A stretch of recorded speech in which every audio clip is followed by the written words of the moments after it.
Hello, my name is BlackoutVHS and welcome to my New World tutorial series. This video was made in mind for beginner players, but perhaps you haven't heard of some of the tips in this video. Here's my top 5 tips for New World.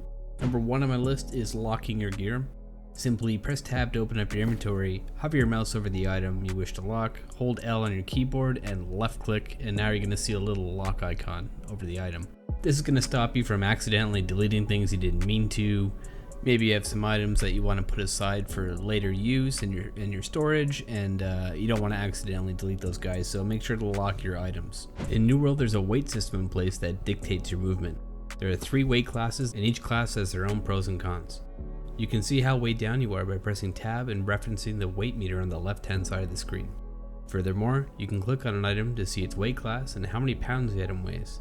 You can mix and match light, medium, and heavy armor pieces however you wish, but to be classed as light, you need to be under 13 pounds.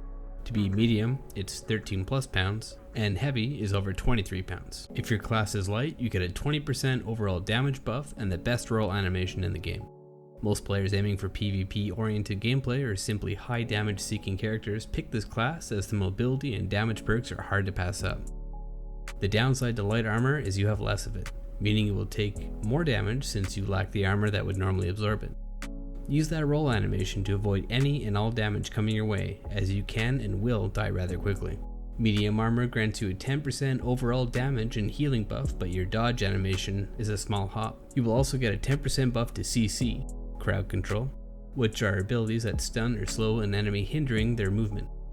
Medium armor is a fair compromise between light and heavy. Medium armor might just be for you if you find yourself dying quickly in fights when wearing a light set of armor.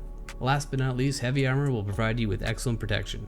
Heavily armored players, often taking the role of tanks, are blessed with excellent damage negation but an extremely poor dodge animation. Heavily armored users will also get a 20% duration buff to crowd control abilities and a 15% buff to blocking. Questing through New World is a fantastic way to earn experience. Fairly early, you'll find your map completely cluttered with different quests. Main quests, side quests, town board quests, faction quests. It's a lot of quests. And when you're just trying to find out where to hand in a quest or where the quest wants you to be, you'll get a bit lost on the map with all the little yellow quest pins littered everywhere. Instead of hovering your mouse over each pin, I want you to press J and open up your journal. Here you can scroll through all of your quests and pin and unpin each quest to the map, as well as click on the view and map option to quickly see where you need to be.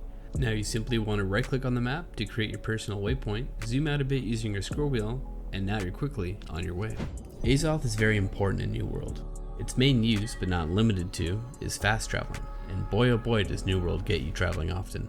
The main reason Azoth is so valuable isn't because it's rare. The problem is you can only have 1,000 Azoth at any given time. This encourages players to travel by foot and enjoy the beauty that is New World. I mean, just take a moment to appreciate how beautiful this game is.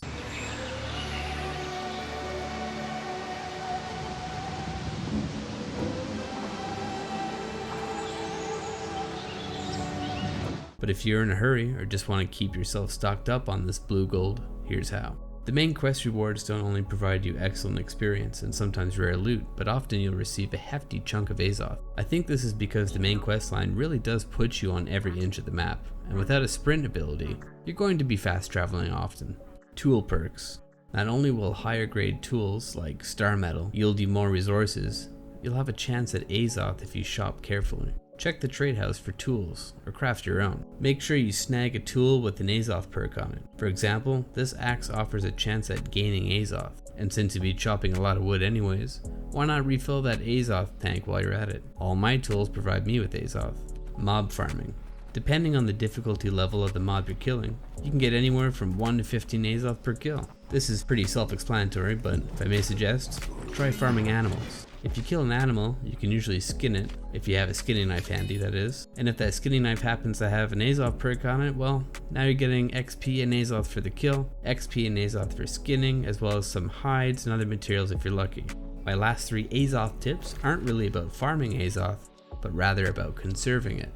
Using your in recall. When you visit a settlement or an outpost, you'll find a moon icon on the map, which symbolizes the inn. Here you can talk to the innkeeper and recall back here for free, as long as you're in another settlement, outpost, or fast travel shrine. The inn recall has a cooldown and can be moved to any other inn as long as you talk to the innkeeper first. When spending Azoth to fast travel, you'll want to do so with as little inventory weight as possible. The heavier you are, the more Azoth it'll cost you to fast travel. Inventory weight and fast traveling doesn't apply when you are recalling to an inn or when recalling to your home. When you can, you're going to want to get yourself some property. The main reason for this is that you can recall back to your house from anywhere in the map for free. This is just like the inn, but with a few differences. The cooldown will be shorter or longer depending on how much gold you want to spend. There are different tiers of houses. The absolute best part about owning a house is that you can spend Azoth to reset the cooldown. I know it can be expensive to buy a house, and now you'll have to worry about paying property tax. Boy oh boy is it nice to recall back to your house from literally anywhere in the map, anytime you want, as long as you have Azoth.